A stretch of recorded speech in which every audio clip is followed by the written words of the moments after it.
स्नान करना। बाबा राधे राधे। अब ये बताइए कि हमें स्नान कब करना चाहिए, दिनचर्या कैसी होनी चाहिए?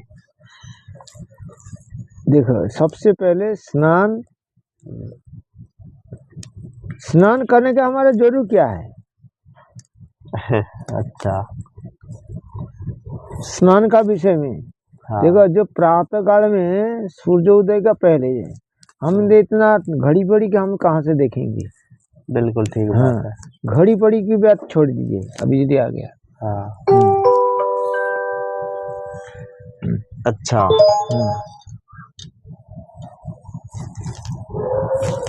स्नान जो लोग ब्राह्म मुहूर्त में सूर्योदय का मान लीजिए 1 घंटा 1.5 घंटा होने से दिक्कत नहीं है। जो प्रातः काल में स्नान करता है, हाँ, एक लोग कभी दरिद्र नहीं रहता है। अच्छा, प्रातः काल में? हाँ, ठीक है। दरिद्र नहीं आती, दरिद्रता नहीं आती, नहीं रहता। अगर दरिद्र होने से धीरे धीरे कहाँ पता गायब हो जाए, जैसा सूर्य उदय होने से जैसा अंधकार गायब हो जाता है, उसी प्रकार और सदाचार का पालन करने से उसी प्रकार वो नष्ट हो जाता है। अच्छा। ये भी निर्धन व्यक्ति भी धन को प्राप्त करता है। अच्छा। प्रातः काल में उठ के केवल उठने से केवल नहीं, उठकर स्नान करके जो धोया हुआ वस्त्र को धारण करने से और सदाचार का द्वारा जो सदाचार को पालन करता है, ये लोगों का मन हर्ष और प्रसन्नता रहता है। अच्छा। और बाबा जो लोग चाहे कितना भी ये करे, ये सब तिलक धारण ये आगे वीडियो में गया है, जैसे तिलक नहीं है भागवत कथा का अधिकारी नहीं है, ये भी बताया।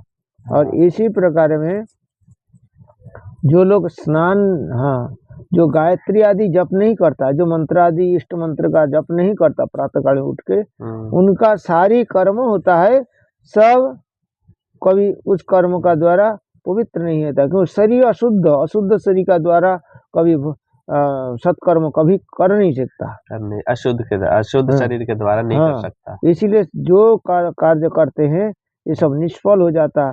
प्रातः काल में जो स्नान नहीं करते हैं, ये लोग क्या होते हैं, जो ऐसे सोच जाते हैं, अर्थात लेटरिन जाता है। लेटरिन जाने के बाद में क्या करते हैं, कपड़ा को चेंज नहीं करता, और वही कपड़ा में जो काम करता है वो क्या होता है, सब आजकल लोग नहीं जानते।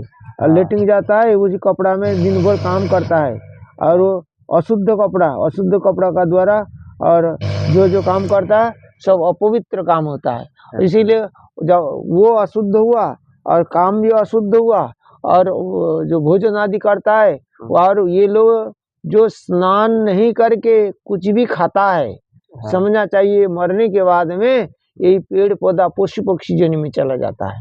और इन लोग के लिए बराह पुराण में कहा, इन लोग के लिए और ये नरक अलावा और कोई दूसरा गति नहीं है। इसीलिए नरक के जनी में घूमते रहता, भटकते रहता, और हमेशा हर एक जनी में जाता है। जिस जनी में जाता है, जिस जनी में दुख में पीड़ित रहता है, दुखी रहता है, निर्धन होता है और कंगाल होता है।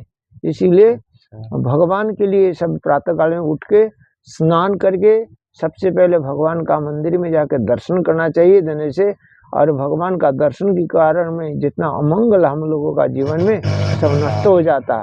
तिलक धारण करके गायत्री आदि जो मंत्र है, भगवत मंत्र का जप करके तब जाके भगवान का दर्शन करना चाहिए, ऐसे प्रातः काल में। प्रातः काल। और बाबा जो लोग दीक्षित नहीं है तो वो क्या करें, उनकी भी दिनचर्या यही है? उनके लिए ये नियम जो बताया सबके लिए बराबर, सबके लिए बराबर। आज इसीलिए लड़का लोग क्या करते हैं, जो अविद्या को पढ़ाता है, 2 प्रकार भागवत में कहा श्री कृष्ण ने, एक विद्या एक अविद्या। अविद्या का द्वारा लोग मोहित होकर संसार का काम करता है, और अविद्या को पढ़ाता है, और एक लड़की को लेके एक लड़का भगता है, और उस प्रकार लड़की लड़का लेके भगता, कोई लड़की लड़का लेके भगता, वो वही में, और यही अविद्या का कारण में, और संसार में ऐसे दुखी, हर समय दुखी इंसान। और ये लड़का लड़की का जब इतने मन को मन नहीं मानता तो सुसाइड करता है, ऐसे इसीलिए ऐसे मरता है ये लोग। भयंकर दुर्गति होता है। भयंकर दुर्गति। तो बाबा इससे मतलब ये है कि नहाने से पहले कभी खाना भी नहीं चाहिए, नहीं खाना चाहिए। और जिसकी दिनचर्या यही है कि हम पहले खाना, हाँ, जब प्रातः काल में उठ के स्नान करके ठाकुर जी का मंदिर में जाओ, जाने से वहाँ चरणामृत तो ठाकुर जी का चरण तुलसी मिल जाता, वो सबसे पहले उसको ले। हाँ, उसको लेने के उपरांत में तब और जो भी खाना है उसका बाद खाना पीना करिए। और हरिभक्तों को तो चाय भी नहीं पीना चाहिए। चाय भी नहीं पीना चाहिए। हाँ बाबा क्यों? बोले चाय क्यों नहीं, आपने चाय का प्रतिवाद क्यों? अरे ये तो अंग्रेज लोग तो सिखा के गया, और सबसे पहले हमारा लीवर को खराब कर रहा है। हाँ। अच्छा, दूसरा है किसी मंदिर में देवालय में चाय नहीं लगता है भोग। लेकिन बाबा ये कई लोग लड्डू गोपाल रखते हैं, वो तो कहते हैं हमारे ठाकुर जी तो चाय पीते हैं, ठाकुर जी को भी भोग लगाते हैं और खुद भी पीते हैं। ये तो मनमुखी करता है, ये कोई आचार्य लोग नहीं सिखाया नहीं है। अच्छा। जो हमारा आचार्य, जो भागवत में भगवान श्री कृष्ण ने भी कहा ये बात को, 27-28 अध्याय में होगा, और ये कहा जो आचार्य लोगों का द्वारा शिक्षा किया गया उसी को करना चाहिए। अच्छा, तो यानी कि चाय का भोग नहीं लगना चाहिए लड्डू गोपाल जी के। लड्डू गोपाल क्या, बड़ा गोपाल को भी नहीं लगाना चाहिए, किसी गोपाल को, चाहे लड्डू हो चाहे कोई। और बाबा ये जो बाहर की चीजें को भोग लगाते हैं, कई ये भुजिया बिस्किट बाहर का लाके, मतलब खुद जो खाएंगे वो ठाकुर जी, मतलब घर में बनाना बेस्ट है या बाहर की चीजों का? नहीं, जितना होने पर अपने हाथ में ठीक, सर्वोत्तम। उतना नहीं होने से विष्णु भक्त का द्वारा जो बनाया वो ठीक है। और बाहर में तो ना जाने से वो लेटिंग जो है कपड़ा धोया के पता नहीं है, और पेशाब करता है तो खड़ा पेशाब करता है, चारों ओर छिटक लगता है अशुद्ध कपड़ा में, और हमारा बुद्धि को कैसे शुद्धि कर सकता है? बिल्कुल ठीक बात है। ऐसे ये लोगों के हाथ में जल तक नहीं लेना, जल भी नहीं पीना, ऐसे शास्त्र कहता है।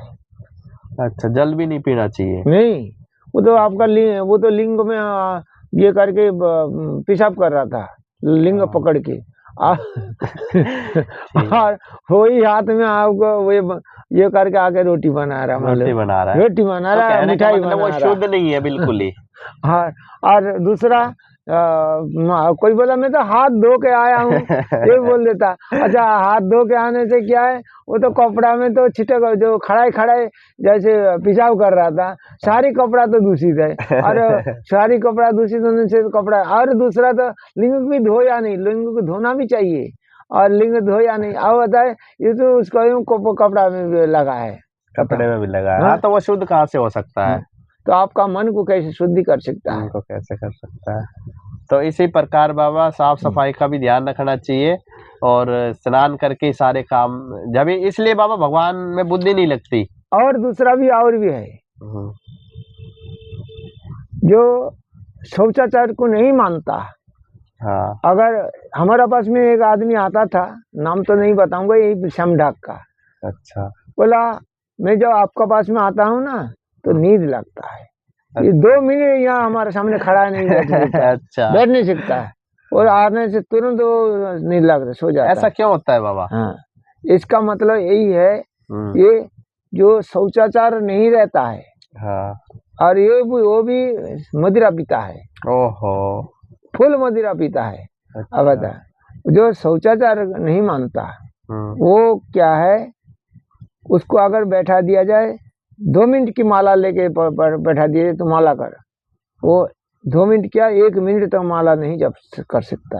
अच्छा, 1 मिनट भी नहीं कर सकता।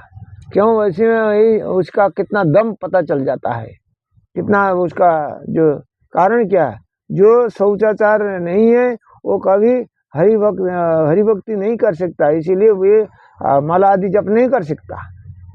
अच्छा, माला जप के लिए ये शरीर का शुद्धि होना चाहिए, शौचाचार से, और एक आसन पर कभी बैठ नहीं सकता, आधा घंटा 10 मिनट में नहीं बैठ सकता, इसलिए नाम जप नहीं हो पाता ना। हरि नाम तो सभी शुद्धि कर लेता, लेकिन नाम भी जप नहीं कर सकता। नाम भी जप क्यों? शरीर शुद्ध नहीं, लेकिन हरि नाम शुद्धि कर देता सब। हरि नाम शुद्धि कर, वो धीरे धीरे प्रयास करेगा तो हो जाएगा। चलो ठीक है बाबा।